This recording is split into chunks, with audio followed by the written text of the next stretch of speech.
পাখির উঠতে লাগে ডানা আর মানুষের উঠতে লাগে টাকা। আর টাকাই যদি না থাকে তাহলে আপনজন কেউ কাছে আসে না। আর টাকা যদি থাকে কত আত্মীয় স্বজনে না কাছে আসে।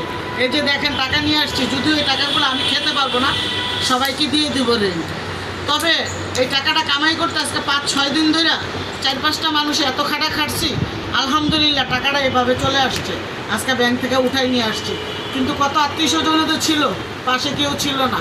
কত আত্মীয় স্বজনকে তো আমি পালছি, খাওয়াইছি, জীবনটা তেজপাতা করছি, কিন্তু আমার কেউ পাশে দাঁড়ায়নি। আজকে দেখেন টাকা পাইয়া হয়তো বা খাইতে পারবো না বা খাওয়ার মতো, এগুলো আমার টাকা, কিন্তু দেখেন আমাকে কেউ জিজ্ঞেসও করতো না আমি খাইছি কি না, পিনছি, বা আমার কেউ দেখতো না। জানেন এমন কষ্টে দিন কাটাইছি। আলহামদুলিল্লাহ আমার জন্য দোয়া করবেন, আমার চ্যানেলটাকে বেশি বেশি করে সাবস্ক্রাইব করবেন।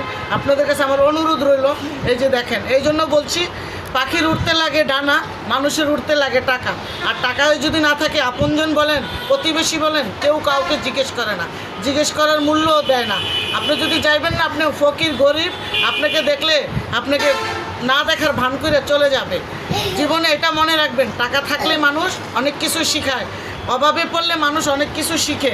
অভাব চলে গেলে মানুষ দেখবেন হাসলে দৌড়াইয়া মানুষ চলে আসে।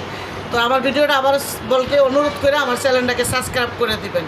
তো আল্লাহ হাফেজ, দোয়া করবেন। এই যে টাকা কামান বেশি করে, উড়াধুরা টাকা কামাইবেন। রাজার বাড়ির রানীও দেখবেন টাকা দেখলে দৌড়াইব। আর টাকা না থাকলে ভিখারির মাইও আপনার কাছে আসবে না। মনে রাখবেন, টাকার পিছে দৌড়াইবেন, নারীর পিছে না।